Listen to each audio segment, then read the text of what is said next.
how does Greece fits the interpretation of bronze in this chapter? I guess you mean, well, the fact that in scriptures we see that Greece, the empire of Greece, is represented by bronze and Rome by iron. So because of that, I'm guessing that's why you're wondering. The fact that Greece is mentioned at the end of the chapter, and in the beginning we see that his skin was like bronze. If that's what you mean, why we see bronze and then Greece? Verse 6 says, his body was like beryl, his face like the appearance of lightning, his eyes like torches of fire, his arms and feet like burnished bronze in color.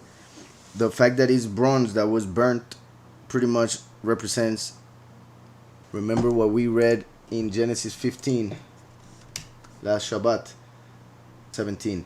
And it came to pass when the sun went down, representing the end times, and it was dark like a thief in the night, that behold, there appeared a smoking oven, and a burning torch. Smoking oven and burning torch. That represents the two witnesses in the end times, that fire comes out of their mouths. So ovens were made of different materials. For instance, Egypt is called an oven of iron, in which Israel was tested like gold in the fire. So Greece, bronze, is connected with fire. I have explained how when Yahweh told Moshe to make a serpent of bronze, Yahweh told Moshe, make a fiery serpent, a serpent of fire.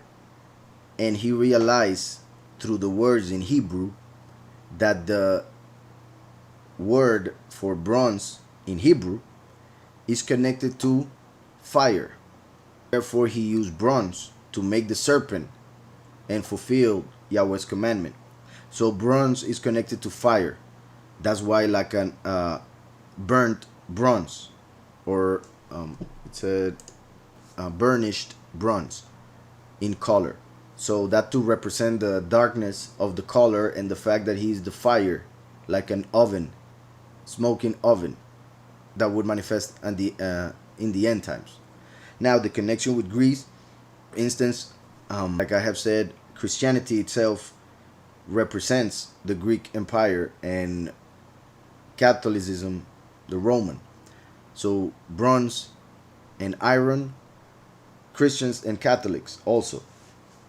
So the fact that it was like bronze, it would have to, it connects with the fact that the last, like the prodigal son, and like most of 144,000, was born in pretty much most likely a Christian home, bronze, and then had to come out or burn that doctrine in order to find the truth, which is Yahushua, living all that has to do with the Greek Empire, like the vocabulary that comes from the Greek language. So interestingly, that burnished bronze in color, and then at the end he had to go and fight the Persian because the Greek would come, the Greek Empire. In the Greek Empire, as we will see in the next chapter, Yahweh gave us a clear example of the beast, the world leader, who is the opposite of the King of Kings, of the last, who is being represented here. So we will see that from the bronze, the world leader, the beast, will appear. So that's why, just like I said, is the opposite of. The world leader will come from what used to be the Greek Empire. One of the four parts of the Greek Empire, the little horn, would come out of it, as we saw in the previous chapter also. So the little horn, the beast, the world leader, will come out from what used to be the Greek Empire. We'll use Christianity to fool people, and we'll use the false Messiah to end up taking over the world. So we'll use bronze in that sense.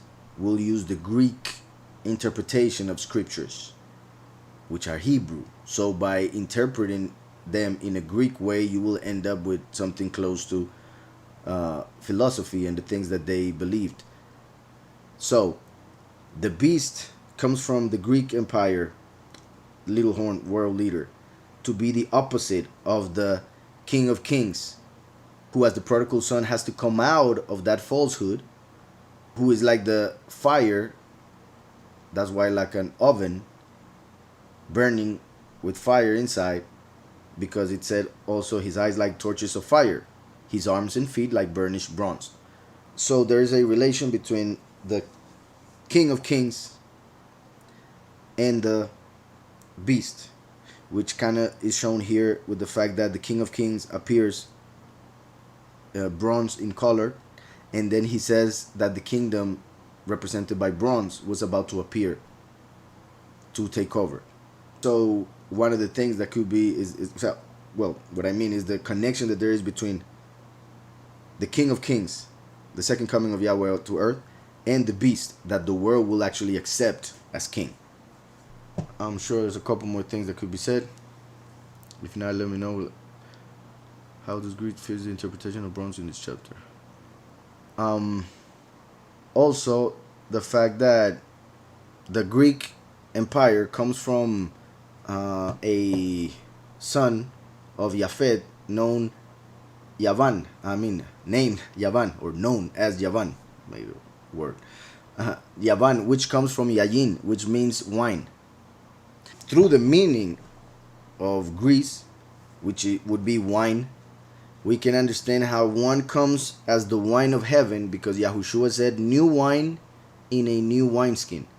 So the second revelation, the second manifestation will be in a new body, as wine, Yain, root of Yavan, which is Greece. Yet the false leader, the world leader, the little horn, the beast, will use the wine, the Yain, of the fornication of the whore of Babylon, the great whore of Babylon, whose wine is idolatry. So he will use wine to fool the nations.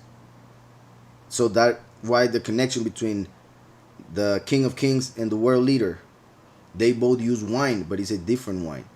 Yahushua turned water into wine. The beast makes wine to make the nations drunk with falsehood. Yahushua made wine to show his power and to give joy. So there's a big difference, but they both use wine. One is a good wine, one is a bad wine, of course. So that is also something to take in account. The last comes as the new wine, and the beast uses the wine of the whore of Babylon, which is idolatry.